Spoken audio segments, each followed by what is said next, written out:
রবিবার 10 মজলিশপুর কর্মচারী মঞ্চ দ্বারা আয়োজন করা হয় এক মেঘা রক্তদান শিবিরের। এদিনের এই শিবিরে উপস্থিত ছিলেন প্রধান অতিথি হিসেবে মন্ত্রী সুশান্ত চৌধুরী। শুনুন মন্ত্রী সুশান্ত চৌধুরী এই শিবিরে বক্তব্য রাখতে গিয়ে তিনি কি বললেন। 10 মজলিশপুর মণ্ডলের যে কর্মচারীদের যুক্ত মঞ্চ এই রক্তদান শিবিরের আয়োজন করেছে এবং প্রত্যেকটা ইউনিট ব্লাড,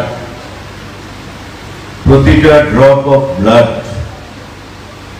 মানুষের কাজে, মানুষকে জীবনদানে এবং মানুষকে বাঁচার জন্য এখানে সহযোগিতা করবে।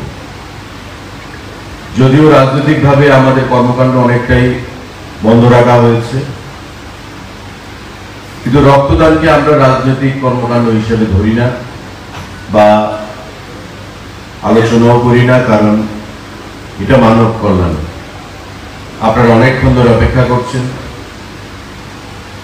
বাইরের তাপমাত্রাও যথেষ্ট বেশি আজকে, তাই আমি খুব সংক্ষেপে আমার বক্তব্য এখানে বিরাম দেব। যারা মঞ্চে উপস্থিত আছেন, আমাদের আজকের এই সুন্দর অনুষ্ঠানে জিরানিয়া পঞ্চায়েত সমিতির চেয়ারম্যান আছেন প্রীতম দেবনাথ, আছেন জিরানিয়া নগর পঞ্চায়েতের চেয়ারম্যান রতন দাস মহোদয়, রানীর বাজার পৌর পরিষদের ভাইস চেয়ারম্যান প্রবীর দাস, আমাদের বিশিষ্ট সমাজসেবী এবং এই মণ্ডলের সভাপতি রণজিৎ রায় চৌধুরী, এখানে উপস্থিত আমাদের কর্মচারী নেতৃত্বগণ আছেন, ফুকনদা আছেন, দালাল সাহেব, আমাদের সুভাষিস চৌধুরী সাহেব আছেন, আমাদের বাপি গোস্বামী মহাশয়, উপস্থিত বিভিন্ন স্তরের কর্মচারী বন্ধুরা, বিভিন্ন দপ্তর থেকে যারা এসেছেন স্বেচ্ছায় রক্তদান দিচ্ছেন, এবং আমার সামনে এই এলাকার আমার গুরুজনেরা, যুবক ভাইয়েরা, প্রত্যেককে আমি নমস্কার জানাচ্ছি, অভিনন্দন জানাচ্ছি এবং শুভেচ্ছা জানাচ্ছি এই মহতি কাজে উপস্থিত থেকে কর্মচারী মঞ্চকে এখানে সহযোগিতা করার জন্য, আন্তরিকভাবে অনুপ্রেরণা যোগানোর জন্য। রক্তদান মানে জীবনদান, এটা আমরা সবাই জানি, এবং আমাদের সরকার, আমাদের মুখ্যমন্ত্রী, আমাদের দল 10 জন যদি রক্তদান করে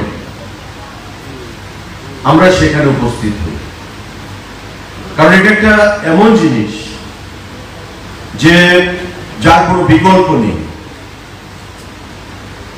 যে আমি অর্থ দিয়ে রক্তদানের থেকে বিরত থাকবো, এটা হবে না। আমি অন্য কিছু দিয়ে রক্তের বিকল্প হিসাবে আমি তৈরি করব, এটা সম্ভব নয়। সায়েন্টিস্ট যারা রয়েছে, বিজ্ঞানী যারা রয়েছে, অনেক চেষ্টা করেছে, এখনো করছে, যে রক্তদানের বিকল্প হিসাবে কোনো কিছু বের করা যায় কিনা।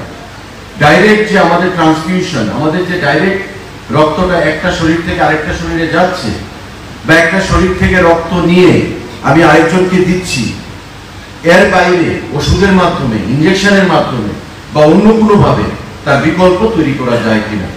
কিন্তু এখন পর্যন্ত পৃথিবীর কোনো দেশে কোনো বিজ্ঞানী সফলতা লাভ করতে পারেনি।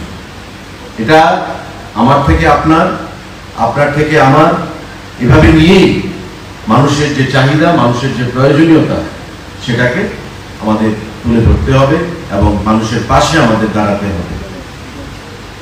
বাপি গোস্বামী তার বক্তব্যে বলেছেন যে অনেকের মধ্যে একটা অনীহা থাকে রক্তদান নিয়ে, আমি কেন দেব, আমার যদি শারীরিক কোনো ক্ষতি হয়।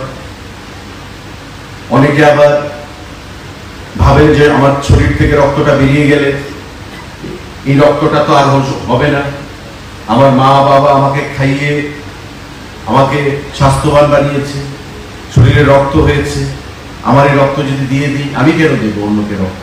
এটা সম্পূর্ণ ভুল ধারণা। কারণ মানব দেহে যে পরিমাণ রক্ত আমাদের প্রয়োজন একটা মানুষের শরীরে তার থেকে যদি বেশি রক্ত থাকে, সেই রক্ত কিন্তু কোনো কাজে আসে না, বা সেই রক্ত বিভিন্নভাবে সেটা সেলস গুলো নষ্ট হয়ে যায়। আর যারা রক্ত দান করে, সুস্থ সবল যারা রয়েছেন 18 থেকে 60-65 বছরের মধ্যে, তারা যারা রক্ত দান করেন, এই শরীরে আবার 3 মাসের মধ্যে সেই রক্ত নতুন করে তৈরি হয়ে যায়। তো স্বাভাবিকভাবেই এটা একটা ভ্রান্ত ধারণা যে আমার শরীরে যদি রক্ত বেরিয়ে যায় তবে তা আর তৈরি হবে না বা আমার শরীরের কোনো ক্ষতি হবে। নাম্বার 1।